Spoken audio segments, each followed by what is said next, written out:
Awesome. Well, thank you so much, everyone, for joining. We really appreciate you hopping on to join us today for our May SRE Leaders Panel. So today we'll be building on our last discussion on what an SRE really is anyway, by digging deeper into some really timely and relevant topics, such as reducing tribal knowledge in a remote work context, managing imposter syndrome, as well as bridging the gap between work as imagined versus work as done. So we'll kick off with 40 minutes of panel discussion with our awesome guests, and then leave 20 minutes at the end for open Q&A. As soon as the recording is ready, we will email all of you the recording of this panel so that you can also share with your teams, friends, family, and make sure to add any questions into the Zoom chat so that we can answer them live during our Q&A session as well. So now I'll hand it off to our fantastic panel facilitator, Amy Tobey. Hi, everyone. I'm Amy Tobey, and I'm the staff SRE and DevRel at Blameless. I've been an SRE and DevOps practitioner since before those names existed. I think we have somebody else in this call that's been there a while too. Because I remember reading Ben's blog posts when I was a baby Solaris admin. So with that, I'd like to introduce our panelists. I'm going to go in alphabetical order of Twitter handles because that's what's in my head right now. And I believe we start with Ben for Ben R. And if you could just give a quick intro for yourself, I think, yeah.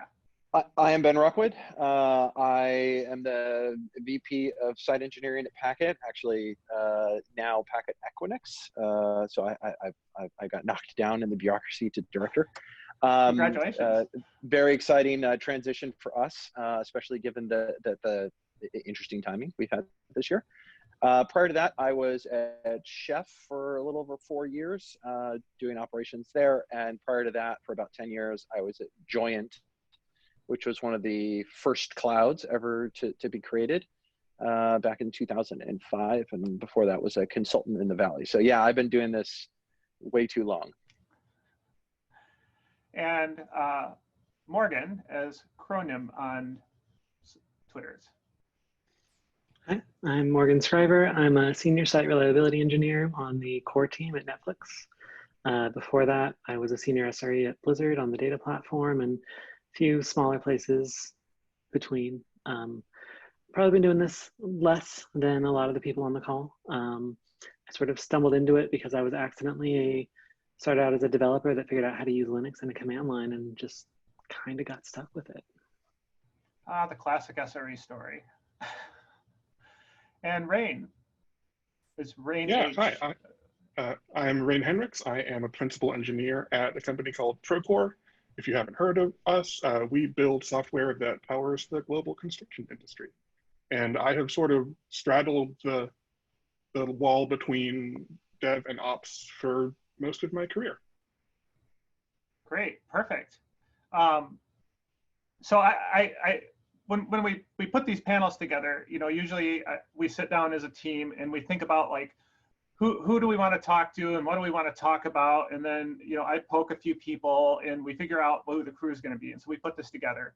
And so like having you all here, a couple of us have had discussions recently about imposter syndrome. And I felt like that'd be good to bring up right at the front so we could get this out of the way. Because like, I think you are all amazing people and that's why we invited you here. But a couple of you expressed this to me. And so I wanted to start with that and say, like, here I am.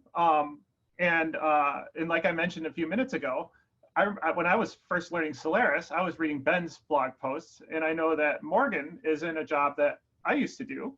And then when I run into people like Rein at, say at Redeploy, where we first met in person, and I had this torrent of high density information come at me that was amazing. And so it sparked that in me, but it was also like this moment where I was like, oh, I'm with these people that are really meaty in a way. So I wanted to say that first, but I want to go to, let's start with, I wanted Rein to say a little bit to start about kind of just how imposter syndrome impacts your ability to move forward in your career and to kind of, and how it impacts your mental health kind of along the way. Yeah, as we're talking, my palms are sweaty, my knees are weak and so on. Even though, I do a podcast pretty frequently, I'm pretty good at talking about stuff. I will say that the flip side maybe to imposter syndrome is that I never want to feel like I know everything. So having a feeling that there's more for me to learn, I think is healthy, but also not feeling like I'm good enough to do a thing I've been doing for, 12 years gets in the way. Yeah, certainly does. I've had a lot of experience with that, with kind of the last few years moving around a little bit and having some self-doubt about like, can I do this? Am I really in the right spot? Am I chasing a career that's beyond me? I like to think that has turned out untrue. And so I wanted to go to Morgan a little bit to talk about what it's like being at the helm of the world's most popular video service. It's intimidating. When Amy first approached me to do this, I said, wow, that sounds really cool. You have the other people on there. That's going to be awesome. Why do you want me there exactly? Like, I'm really confused. I don't, it ends up, a lot of us, I think, end up feeling like, well, how did I get here? I certainly couldn't have picked this out for myself a few years ago.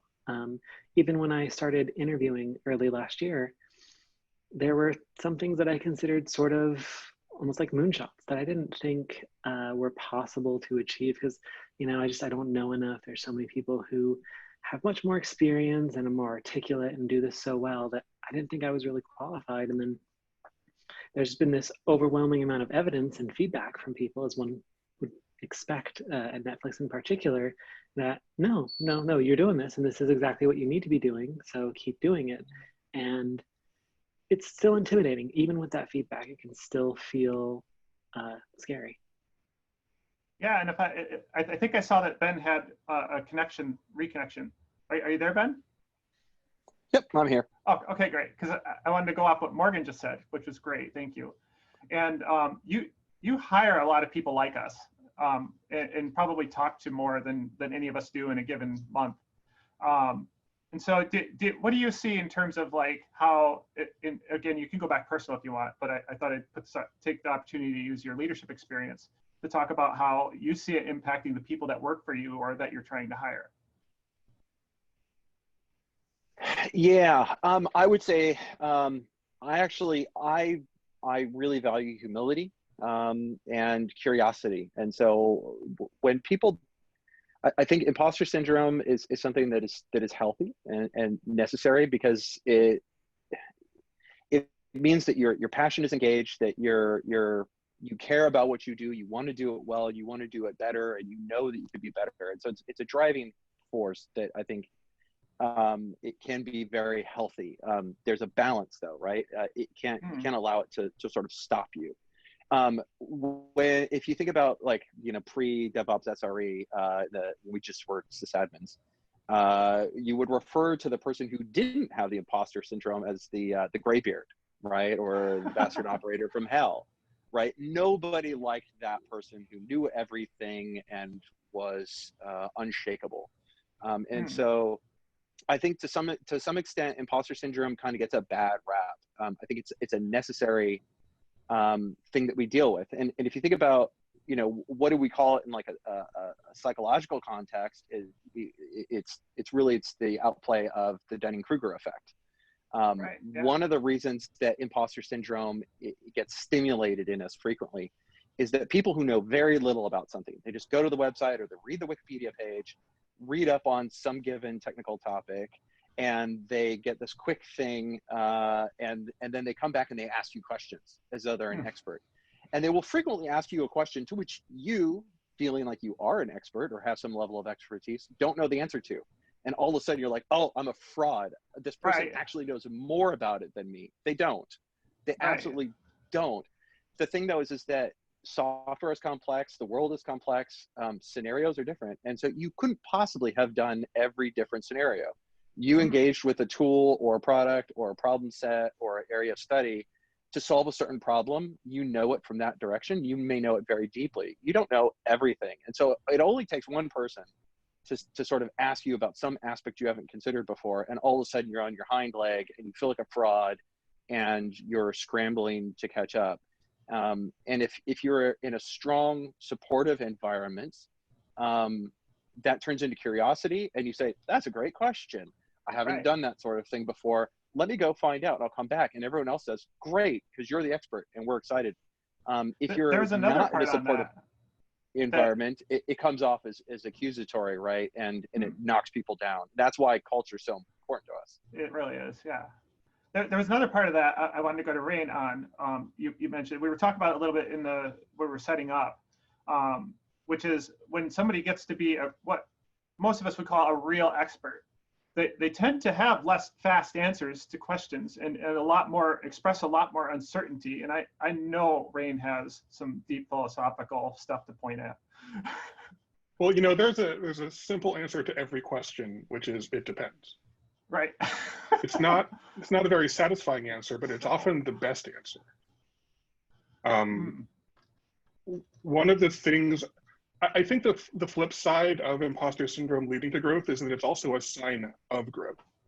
Once you start to see how much there is out there to learn, you start to get a better idea of your place in that universe. And it's actually, you know, it's pretty small. It's sort of like Carl Sagan's blue dot. You know, you see who you are in relation to the sum total of human knowledge, and it's very intimidating.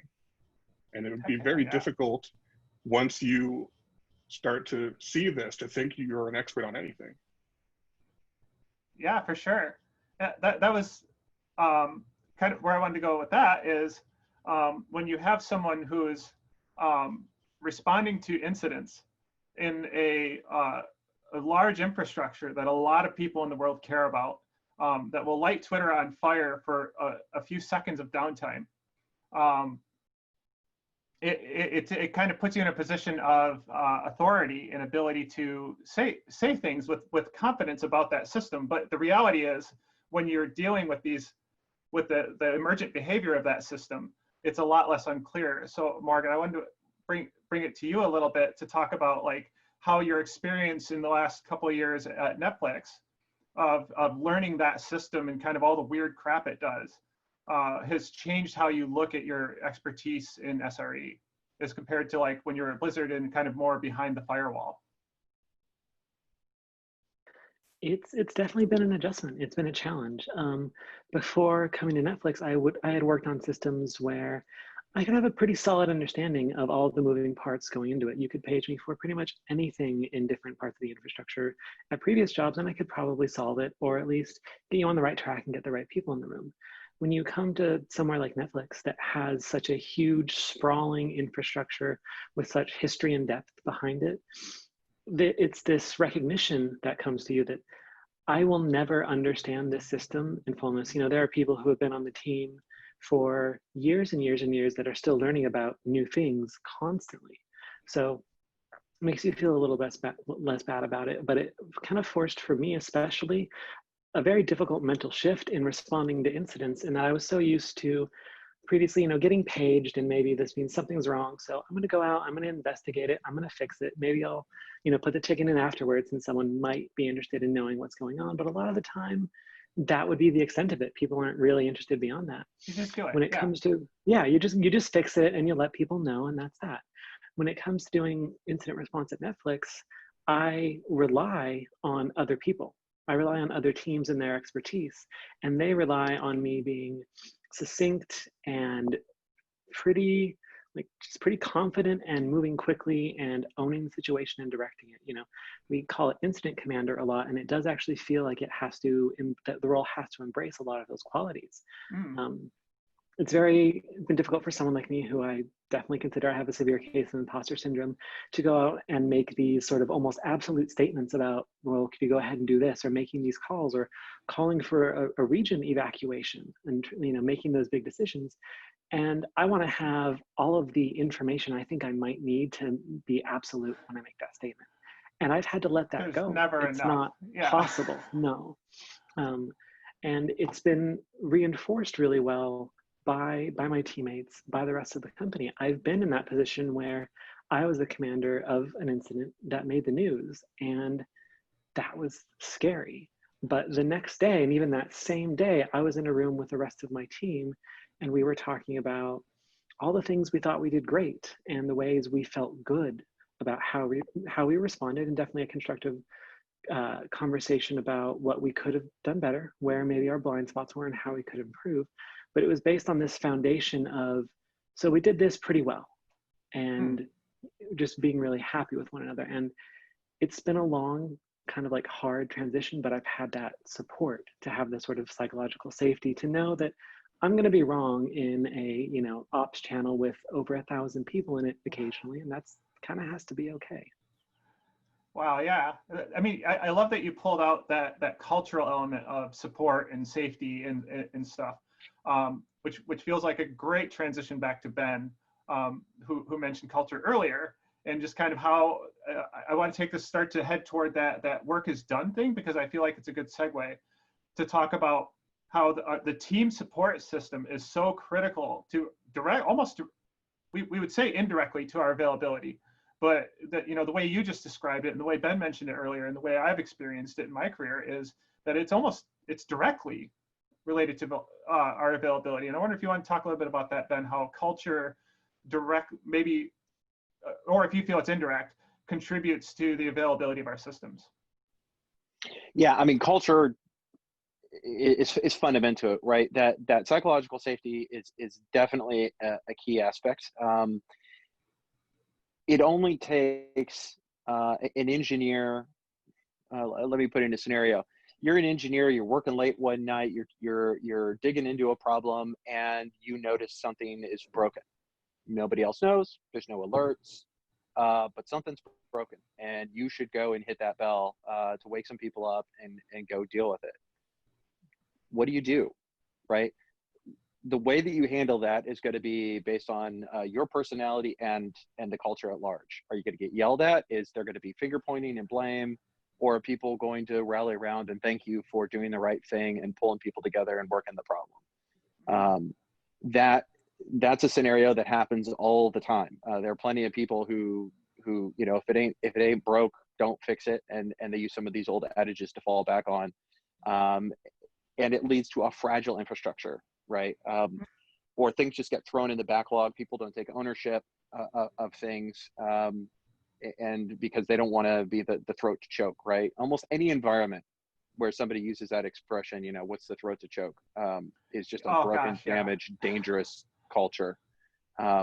Anybody should be able to speak up at any time, share their feelings, their findings, and it should be viewed not as that they found it so they own it, but rather they found it and we're thankful to them, and now it's a team responsibility. We should all come together and be sort of discerning and careful about how we approach it.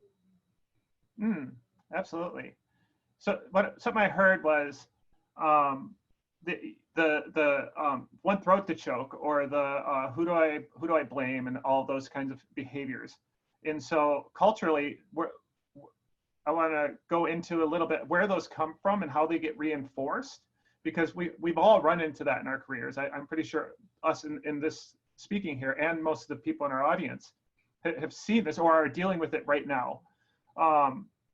So if we could break that down a little and talk about like where are the sources of these memes around, you know, one throat to choke. So I think we all have guesses at the answers here. And since we're kind of seem to be going in a circle of what's on my screen, let's go to Rein. Wow, there are a lot of different directions I could take this. Just pick one, man. We're talking about culture and psychological safety, and that can be difficult because these are very abstract, nebulous concepts. There isn't a dial that you can turn on an organization that increases psychological safety. Psychological safety is the result of all of the things your organization does that affect psychological safety. But Martha Acosta points out that there are 4 sort of levers that leaders have access to that do impact culture, and those are social norms, how we treat each other, which we can impact by modeling certain behaviors, by what we reward and sanction, and so on. They are roles and hierarchies, how we define what people do. They are rules, policies, and procedures, and metrics and incentives. So those are sort of 4 levers we have that can control, not control, but influence culture. And so when we talk about blaming is an emergent behavior that comes from what is culture? It's people's ideals, beliefs, how people relate to each other and so on. And if you want to get a handle on blaming, I think you have to look at what you can do with those levers first. Modeling behaviors, I think, is very effective. As to like where these come from, where these behaviors arise, there's a book that argues that the brains are hardwired to blame. I'm not sure that that's the case. It seems like blame is just one form of a sort of general cognition. But it does seem like blame has adaptive qualities. So blame is actually effective in regulating social behavior. When I see someone doing something wrong and I sanction them, the way I did that is by blaming them. And that was appropriate and adaptive. Where it gets us into trouble is when we misapply it, or when we over-sanction, we punish someone more than they deserve. Or we stop too soon, right? The whole, like, there is no human error, right? We've stopped too soon in the investigation. Yes, absolutely. Did I cut you off? No, I think I was done. Cool. So what I want to take that to is Netflix's culture is kind of really famous for some of these very intentional design decisions in this space that Rein was just talking about, right? In particular, like the incentive part is kind of largely taken care of, but the feedback system, I feel like, and Morgan, you mentioned this earlier, is one of the ways that they do this regulation, where attribution or blame is part of that cycle, right? Like you pick a person, say, I saw something that you did, and I felt I had these feelings about it or these observations. So if you talk a little bit more about how that feedback through your time there has adjusted your outlook on your career and your work on a daily basis. Yeah, that was actually one of the huge attractive things about Netflix to me. It's because for so long I had sort of operated in this void of, you're the person that figures out how to do this with the system, and people just sort of hand it off to you and say, go run with it. And a lot of the time, you don't have anyone who understands what you're doing or knows like the system you're working with. And there's this sort of lack of feedback where your growth, while like unfettered, you can do whatever you want and learn what you want. You don't really have anyone checking you on that or helping you improve on that. And Netflix having feedback be a main tenet of the culture was really attractive to me. And that has manifested in a lot of ways. And it's especially important, I think, to me, from what I've seen, my experience, having that be the norm and that be the culture from the top down, and that everyone is doing it. I mentioned I've had incidents where I didn't feel I did perfect with it. I was in the news.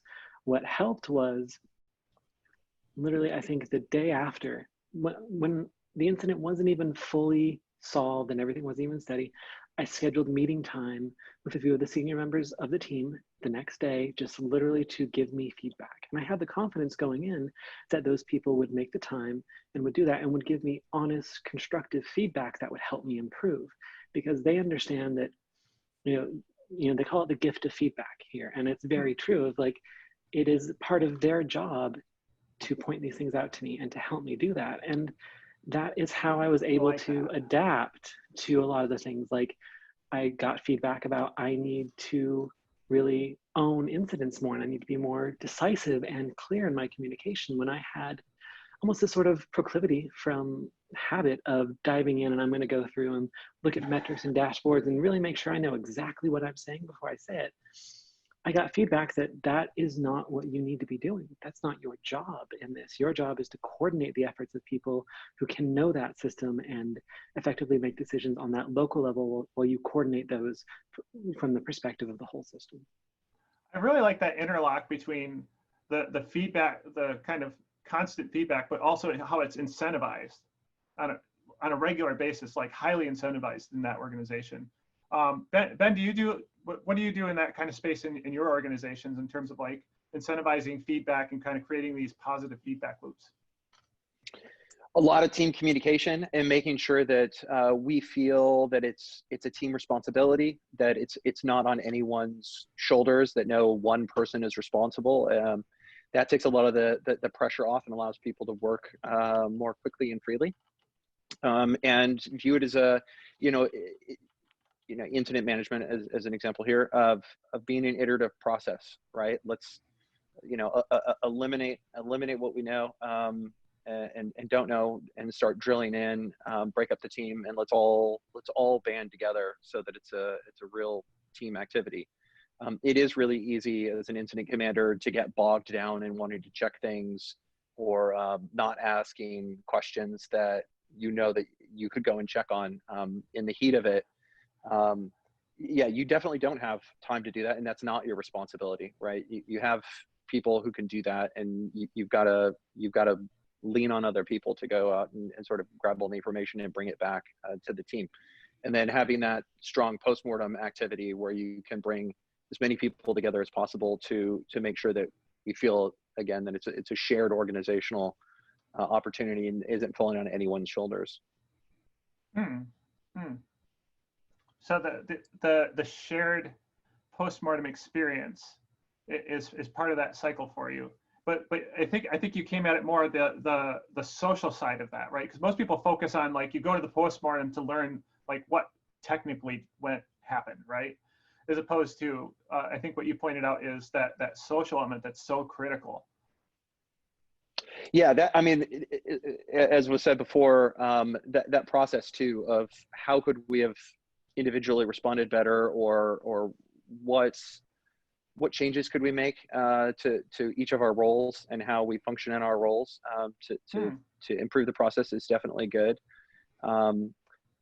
And one thing I wanted to bring up in here is, the most common form of blaming that arrives in these sorts of things is sort of the retroactive, why didn't we blank, right? Right.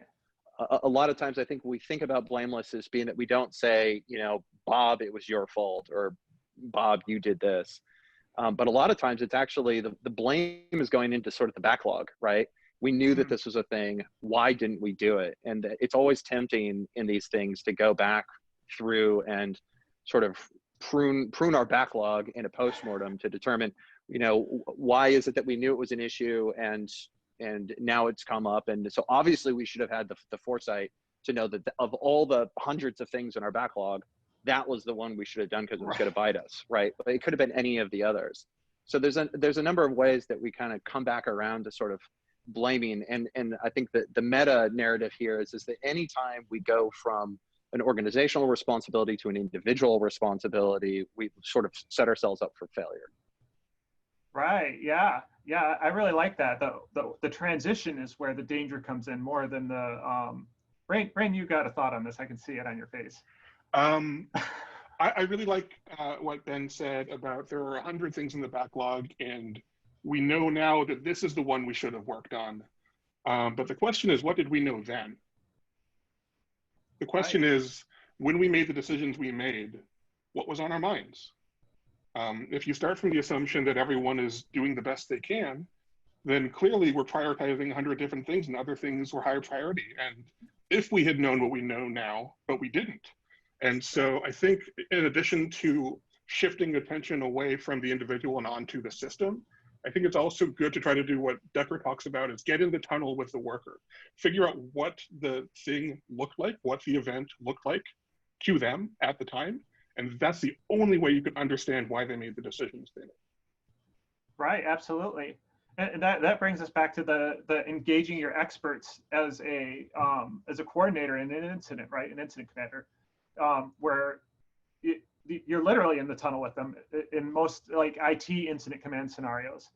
In the Slack tunnel, I guess it's kind of weird, but I wanted to bring that back to Morgan and expand on that a little bit. The way that especially, actually I clarify this, the way that these experts will blame themselves when our job often as a coordinator is to bring them back out of that into looking at the system. Yeah, I think that a huge benefit at Netflix is that teams operate under the service ownership model. They build it, they ship it, they operate it, they maintain it. Every single person, every engineer that starts at Netflix goes through a being on call course that is presented by my team that talks about, what on call looks like and some of the expectations and how that goes around. So that sense of ownership is instilled early on. And you can see in some of the more, especially the complex failures, particularly the ones that get, say, media attention, where there's this almost huge pressure, I think, placed on individuals and teams themselves. You know, I've seen teams that have just really kicked themselves over something that it happens. And it's very easy for someone in my position to say, oh, you know, that happens, you know, here are some of the factors going into it. You can't present it this way. But for someone who gets paged in the middle of the night for maybe a service that isn't normally on sort of on the front lines of a lot of these outages, it's very easy to think, well, this is my fault. I've screwed this all up. And I think that's part of that incident commander role in following up, is that you can't just make sure you take care of sort of, you know, what we would consider action items or concrete takeaways of things to fix in the system. Is you have to look after the people too. And you have to make sure that they are confident in engaging with the process and that they aren't intimidated by it, because then you are depriving yourself of those resources. If that person feels bad having come in and contributed and communicated during an incident, the next time that comes up and I need that expertise, they may not be as available or as immediately responsive. Well, that's a really good point. Interesting anecdote I thought I'd throw out about kind of this pressure and questioning your decisions is it's very interesting to see Netflix in particular, where factors completely outside of the team's control can sometimes affect the retrospective and how you look at things. Whereas an incident that maybe didn't really have a lot of impact, but for some reason it got media attention, there's going to be a lot more introspection and questioning and doubting. And I've talked to team members recently who are like, well, I really feel like I should have done that evac sooner. And it's like, none of us in that situation would have immediately done that. But because of the pressure of an external event that happened, that someone's talking about it, now you're doubting yourself more. Right, and the pressure is pretty high. The pressure is higher with a media event, but like, I want to go back to the expert thing. The more expertise these folks tend to have, or all of us really, the more we're likely to be doing that introspection automatically. That's kind of like how a big part of how we get to expertise. And I'm going to point at Rein real quick, because I wanted to touch on that, like that, coming back around full circle to the imposter syndrome thing, I think, where as we grow in expertise and we have all this deep knowledge in it, maybe in our vertical in the system, and then something big happens and it causes that wave of doubt to come across. And how does that play out in terms of building our expertise and our operational capabilities and even our adaptive abilities? I think it's easy to look back on your behavior during an incident in hindsight and find fault in all sorts of things. With the benefit of hindsight and with the benefit of better access to cognitive resources, because we're not, under this incredible time pressure and so on, we think differently about the thing that happened. I mean, it's easy to think that we didn't do well because, for example, we can compare other alternatives and do the sort of analytic decision-making process and say, oh, well, I could have done this, or I could have done this, or I could have done this. Why didn't I do this? And the fact of the matter is that in the moment, during the incident, that's not how you're thinking. Right, because you have a call to action in the incident, right? A little more focus. And because you're not making decisions in this analytic mode, you are doing what a client calls recognition prime decision-making. You are thinking of a thing that could possibly work. And then you're simulating in your mind whether it's a good idea. And then if it seems to fit your model for a good thing to do, you just do the thing. Right. Very rarely in the moment are we actually doing this thing where we we get multiple alternatives and we weigh them on this matrix of different factors, and then we make this optimizing decision. That's just not how people do things. And so it's easy to think in hindsight, oh, my decision was bad because I didn't make the decision this way. But that's just psychologically not how people work in these contexts. And I know Ben has done this probably a million times, this process of looking back on something that went sideways, even though you made the best decision you could with the information you had at the time. Now, if you want to maybe pitch in a little bit with an anecdote or maybe your perspective on that. Oh boy, to pick one. it's hard to pick out one on the fly. Don't worry, guess, we won't overanalyze it. You can look back on it later and regret it.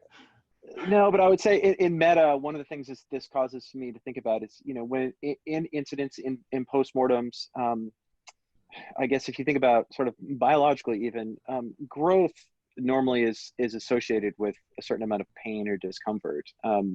And when these sorts of problems arise, there tends to be, there's a lot of light shown on a system, right? And things can quickly get out of hand. In fact, something I frequently see in incidents is somebody identifies a problem in a system, everyone digs in, and what you find is 30 different problems, right?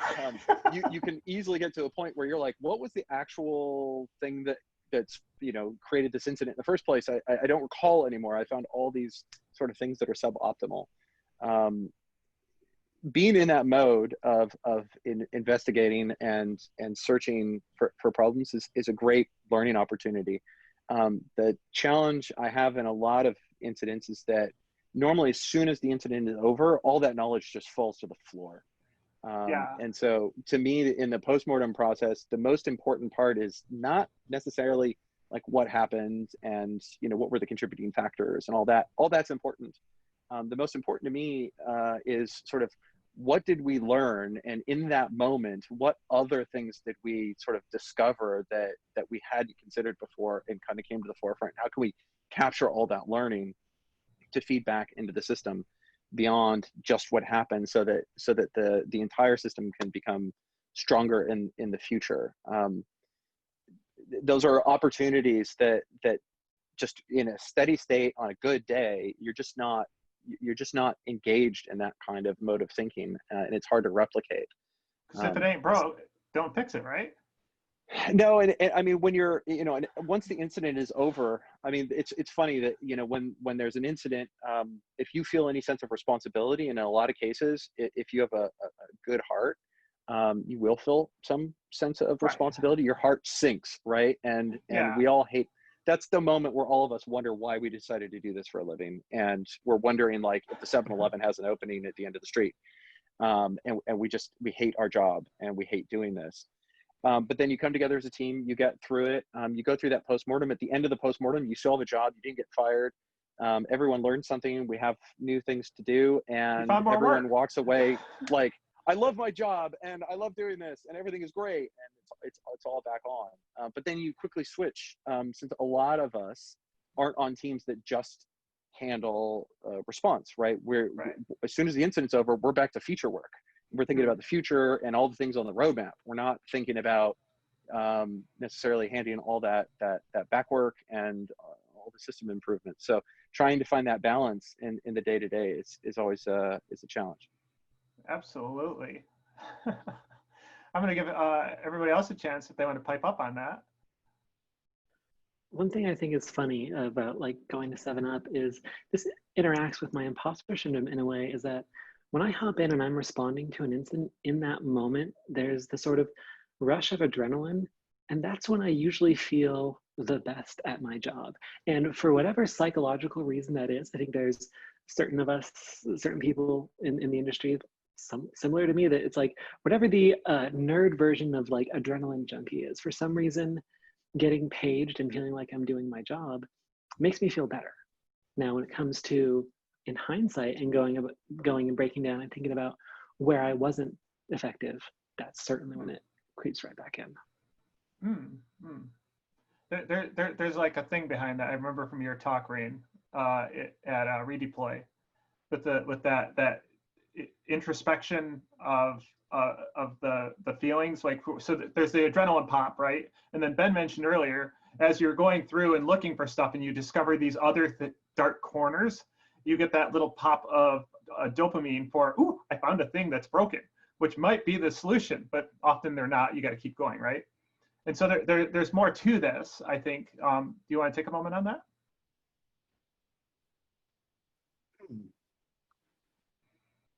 So, the thing that happens during an incident, Morgan was talking about the adrenaline flowing is that our limbic system gets engaged. You know, these fight or flight level parts of our brain get engaged, and it's very difficult to think analytically, to think deliberatively. So if you're familiar with Kahneman thinking fast and slow, you know, system 1 thinking is this performance focused fast thinking, and system 2 thinking is this slower, more deliberative thinking. Once you engage system 1, system 2 sort of takes a backseat. It's not true that these are completely separate systems that don't interact, but once you've got the adrenaline flowing, it is very difficult in the moment to be deliberative.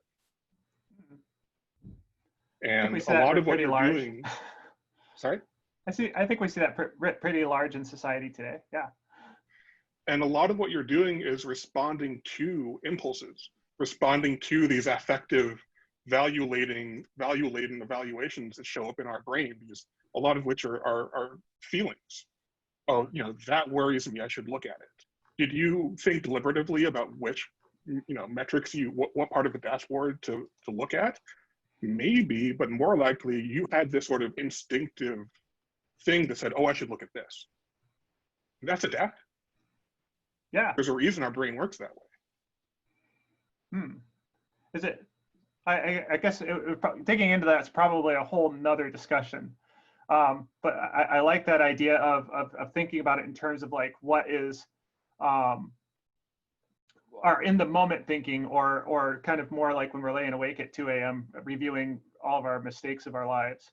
I mean, maybe to sort of segue into work is done, if you want to understand how to get better at incident response, you need to understand these things. You need to understand how brains work, or rather how minds work, because minds aren't just brains. You need to understand how cognition works in these circumstances, and you need to build systems that co-evolve with that in mind. It's not enough to look back and talk about what people should have done, because in the future they still won't do it. Yeah, the point about the limbic system is really important. This comes back to the meta point of culture, right? Is that our limbic systems, when we're in a stressful situation, all our brains want to do is do whatever is necessary to make the pain stop. We are in some form of pain, and it needs to stop. How do we make the pain stop immediately? And we do have some control as an organization about sort of where that pain comes from. Is the pain really the problem? The system is down, or is the pain a fear of an individual, right? Are you trying to actually, are you really focused on bringing the system back up? Are you trying to make your boss happy, or some other member of the organization happy, or one of your team members happy, right? Who are we really, who's the source of the pain that we're responding to? And that's an important thing when we look at retros, to bring out with individual feedback, with like team coaching. Because in a lot of organizations, we want to say that we're concerned about availability. And I think in a lot of organizations, the truth is you're not actually concerned about the system availability at all. In the heat of the moment, you're concerned about that individual, or you know, CNN or whoever, right? And so we have some control in our culture as to how we channel that. How do you go about that with your teams? I mean, I imagine there's a large leadership component into setting up the environment for people to respond with their full emotional capacity. I like to make it part of sort of my coaching regiment, and just making sure that people sort of think about that when we look back at things that have happened, that we draw out sort of what were their core motivations, what was really driving you in the moment, what were you thinking about, and is that a healthy response or not a healthy response? Is this something that you need to change in your thinking that we can work on together, or is it something that's an endemic problem in the organization that we need to sort of change culturally? And again, bring it back to the team, right? When we're focused as individuals, we act very differently than we do as a tribe, right? And making sure that we're always doing whatever's necessary to come out as individuals and instead act as a tribe. Great. Would it be okay if I go back a bit to something Ben said about pain that I think is worth exploring? Yeah, we need some more questions from the audience. but we only have a couple, so we can go a few more minutes if you'd like. So Ben, I really like what you were saying about the signal that people are having is pain. Both Martha Acosta and Stafford Beer talk a lot about the importance of pain as an organizational signal, because pain does two things for us. First, it shows us something that needs to change. And second, it shows us that there's an availability of learning there. These pain signals are things that if we dig into them more deeply, there are opportunities to learn. And also, I would argue that if people in your organization are in pain and you don't care about that, then you're doing them a disservice. Heck yeah, yeah. Yeah, I think most of us are working in organizations that tend to zoom in on that really quickly, right? When somebody's, I am experiencing this pain, that it gets signaled. But I've also worked at places where saying that was not a great idea. What's interesting to look at is what happens to that signal. Where does it go? Where does it stop? How quickly does it get there? Absolutely, yeah. And that's kind of like a lot of what we do with the postmortem process is provide a grounding plane for it, really, you know, for somewhere for it to go and be fed back into the system. Yeah. If you look at the human body, so a lot of Stafford Beard's stuff was based on this like analogies to biology. Pain goes right to the top in terms of the way our nervous system responds. Pain goes right to the top and it engages us immediately. Cool. Yep, shuts everything else out. Right, and then we need like either social engagement or space to return back into that higher reasoning part of our minds, right? Right. Like Also, the idea is if the CEO is the brain of the firm, then where are your pain signals going and at what level do they need to be dealt with? Right. Yeah, and this is where it can feed right back into, you know, the opening discussion of imposter syndrome, right? If there is a latent belief inside of you, real or imaginary, that you are insufficient for whatever it is, in that moment, are you gonna fight or are you gonna fly? You're gonna fly, right? You're immediately gonna fall right back in that position of, I shouldn't be doing this, I'm a failure, it's all me. And what you're gonna look to do is to remove yourself from the situation as quickly as possible.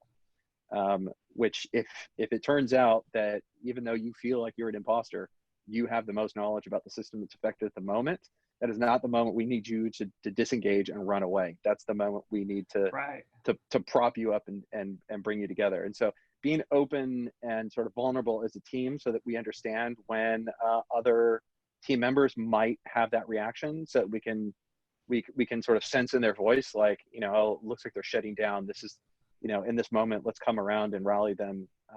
It's really important, right? So that team building and support of each other. That's backed up with polyvagal theory, right? Where if we're in that fight or flight part of our nervous system, we can regulate that either through social engagement with our peers or our herd, right? If you want to go to the herd theory, or again, like some other regulation of the parasympathetic nervous system. So that totally fits in with like modern psychological theory around that. It's really cool. I noticed in the comments, somebody brought up, there's actually a discussion that started in there. It's really cool. Somebody brought up, I think Rein and I were talking about this a couple days ago on Twitter, where where did it go? I have it right here.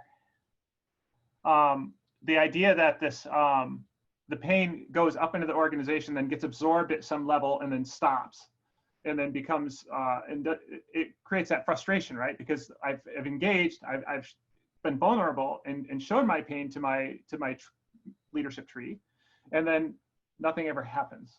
I think there's an well, very often also, you know, when we're out of that scenario, you know, to some degree, we're always in a source of pain. We're always in a source of pain, and it's just a matter of which is the pain that's louder. Like, you ever had you know, a sore thumb or something like that, and it's just bugging you, it's bugging you, it's bugging you, and then you get a paper cut. All of a sudden, your thumb's not bothering you anymore, right? Because all you're feeling is your paper cut. Very frequently, this is what happens to organizations as soon as an incident is over, right? During the incident, the most acute thing in the world is this problem, and, you know, why didn't we fix it, and what do we need to do, and how do we get back up, and all those sorts of things. As soon as it's over, the pain is end of the quarter's coming, right? And we replace that pain, right? And so it's important to sort of realize that there's all these stresses, they're always competing. And it's very hard to see beyond the top 1, 2, 3 sources of pain to all the other ones that are beneath it. Absolutely. With that, I think we did get a couple of questions, and the first one I want to start with is relevant to what you just said. And so this one from Benny Johnston asked, in a blameless postmortem, do you ask, how do we ensure this doesn't happen again? If so, how do you limit those actions to stop gold plating? So I want to start with Morgan on this one, because I know you do a little bit of this in your day job. Yeah, one of the things that I think has been useful so far with my time at Netflix is we have excellent people on the team like Jessica DeVita, Ryan Kitchens, Paul Reed, who have really been leading a huge push to kind of re-understand and maybe restructure a lot of what we look at as incident reviews and how we ask those questions, to even break it down into, well, we have maybe something that is a technical look at what failed and how, but there's also something to look at, the humans and the interactions and like what they were seeing and thinking and what those were. And I think that distinction is kind of important, because the question of how do we prevent this from happening again spans both of those. And it's very hard to, when talking about one or in the mode of talking about one of those, to really effectively cover both of them. So when you're asking how do we prevent this in the future, that's always, like Rein said before, it depends. It depends on what trade-offs you're willing to make, what investments you are willing to make, what priorities you're willing to go with. And that's always a really difficult question. The answer, a lot of the answers I like to see or tasks coming out from an incident review is a greater understanding of the system and the process and what happened. Maybe there are concrete items, maybe there aren't. Maybe there are things that people agree are priorities going out that teams can address and fix, and it fits into their schedule and budget. But as has been covered, a lot of the times, like once that pain is gone, those priorities don't exist. So it's very hard to determine exactly what will prevent that happening in the future, because you're also only talking about that one thing, especially if there's a more systemic issue going on. If you are committing to fixing this one thing and patching the one thing over and over again, you're probably never going to get around to addressing the larger problems or maybe more systemic risks that crop up everywhere in your system and organization. Anybody want to expand on that? I think there's also a danger in focusing on how do we prevent this from happening again, which is, if you successfully prevent every incident from reoccurring, does that mean you won't have any more incidents? I don't think it does. And so I think there also has to be a focus on how do we get better at responding to the next one, which won't be quite like this. It might rhyme, but it won't repeat. Yeah, absolutely. Especially if we do our job well, sorry. I'll weigh into the pain analogy. Right, pain in our bodies in a physical system has a really powerful. It's our monitoring system, right? When somebody's bending our arm, it hurts more and more and more the closer it gets to actual breakage, and this stimulates us to take action to prevent the actual final incident of the broken arm, for instance. In our technical systems, these are our monitoring systems, right? And so I think one of the most important things for me in sort of a postmortem and looking at an incident is, what were the contributing factors, and how could we have had better foresight as to the sort of pressure or problems in these contributing factors, such that we could have had forewarning, right? The pain in the organization of responding to an alert is different than the pain of responding to an outage, right? And so how can we just make sure that we've now learned that there's some blind spots where problems were accumulating over time, because no incident has a single cause. There are always contributing factors, usually several contributing factors, that then conspired together to the actual incident that made it come to a point where it's sort of untenable. And some real, incident or accident or whatever terminology you want to use, caused it to happen. So improve all the sort of nervous system of the organization to sense those things earlier and be able to respond to the inputs rather than the final outcome. Great. Well, thanks so much, everyone, for those really insightful answers. At this point, I'm going to take it back to Ansi to close us all out. I wanted to say there's this discussion started happening in the comments, and I really don't want to lose that. And I know many of us, I don't think Ben is as active on Twitter as Rein is these days, and I think I'm a little less active than Rein. And so, but if we want to continue this, we're all pretty easy to find on Twitter. We listed it in the advertisement. I would love to keep talking about this stuff with everyone. And so with that, Ansi, do you have some closing thoughts for us? Yeah, so we've captured a lot of the discussion as well as the kind of questions that were unanswered. So we would love to continue the discussion on Twitter. Really enjoyed the discussion today. We will be sharing a copy of the recording for everyone who registered for this panel, as well as sharing all of the recommended reading as well as cited articles from the discussion within our follow-up transcript blog of the panel. So really wanted to give a huge thank you to our fantastic panelists, as well as to our audience for sharing your time with us today. We do run this as a recurring series, so please follow Blameless at Blameless HQ on Twitter to stay posted on the next one. And we truly look forward to seeing you there as well. So hope you all stay safe, healthy, and resilient in these times. Thank you so much again. Thanks, everyone. We appreciate it.